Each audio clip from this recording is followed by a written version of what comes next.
Memorial will be held for legendary actresses Debbie Reynolds and Carrie Fisher, who died last week, just one day apart. The service is being described as ultra-private, but a new HBO documentary called Bright Lights is giving people a revealing look inside their unique mother-daughter bond. Take a look. Mommy, I'm home. Hello. Look, you cannot keep that phone. It's ridiculous.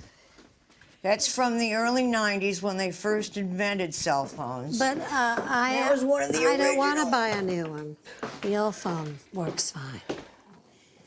Just dandy. It's horrible. Oh, there she Or is. look at all the Do you know how to puff do when- it? Do you know how to do it? No one knows how to use those anymore. Oscar winner Fisher Stevens is one of the film's directors. Fisher, good morning. So nice to see you. Thank you.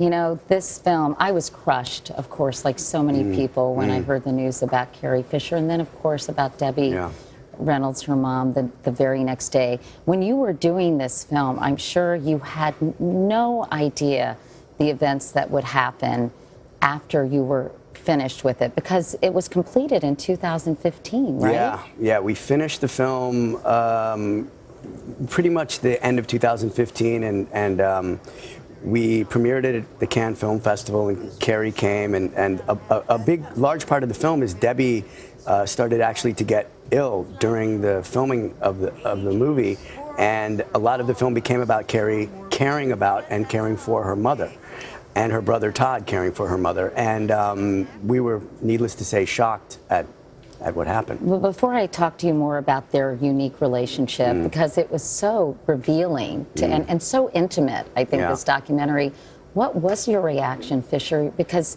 you knew them both very well, obviously, even better after doing this documentary, I'm assuming. I knew Carrie, I say, very, very well.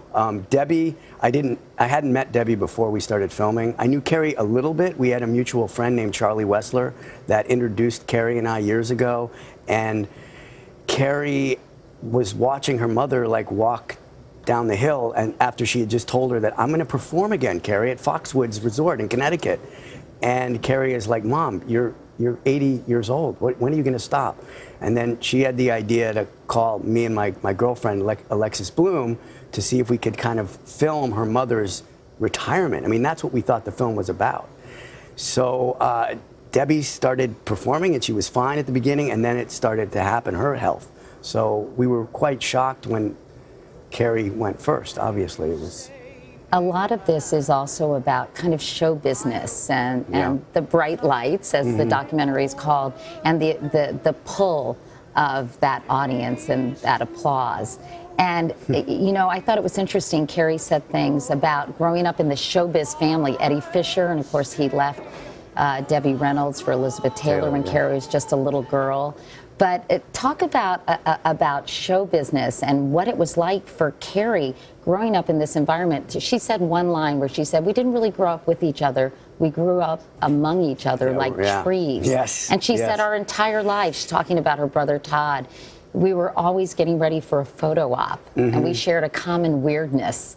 The film really captures kind of what it's like to live in Hollywood at that time, and she felt like she had to share her mother with the public. She didn't have that intimate time with her mother. She was always, you know, sharing her, and that was part of the attraction for us as well to make this movie, was to get inside of the old Hollywood. You know? There was so much film of them. Debbie Reynolds took so much video, or I guess film, of her family. It must have been a treasure trove for a documentarian. Yeah, that was difficult. Todd, the son, had archived for years all of their footage, and Debbie had a Bell & Howell camera, a 16mm camera, and she filmed a lot of it herself. So Lexi and I, we had to kind of try to figure out what we were going to put in and fit into this film, and it wasn't easy with all the hours that we had to choose from. There are also some very funny moments in the documentary, and very kind of quintessential Carrie Fisher moments, right? Yes, because she is so funny. You capture her in a manic episode. You have Debbie and Carrie singing together. They always sang together, and they would just start breaking out into song. That was real. They and lived. It was crazy, and they lived next door to each other, as we saw, and kind of in this kooky environment, compound with all this Hollywood memorabilia. I didn't realize Debbie Reynolds, I should have known this, was such an avid collector of Hollywood memorabilia. Oh, yeah, she had the ruby red slipper, she had the Maltese Falcon, she had the Marilyn Monroe dress. She wanted to have a museum, and she couldn't get anyone to fund it.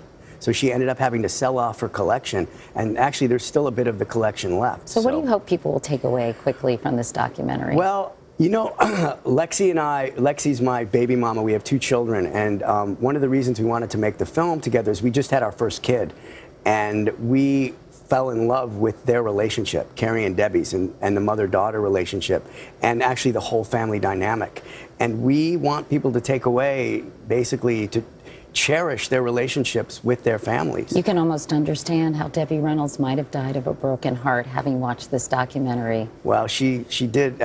Carrie loved the film, and we went to the New York Film Festival, the Telluride Film Festival with Carrie and Ken, and I'm just A, shocked, and B, just so grateful to have let them invite us into their lives. And my sympathies to Billy, Carrie's daughter, and Todd, Carrie and Debbie's son. And it's a tough time for them. Well, it's a beautiful documentary. Thank you so much. Very poignant given the circumstances.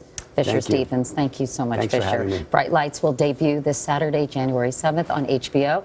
Hello, Today fans. Thanks for checking out our YouTube channel. Subscribe by clicking that button down there and click on any of the videos over here to watch the latest interviews, show highlights, and digital exclusives.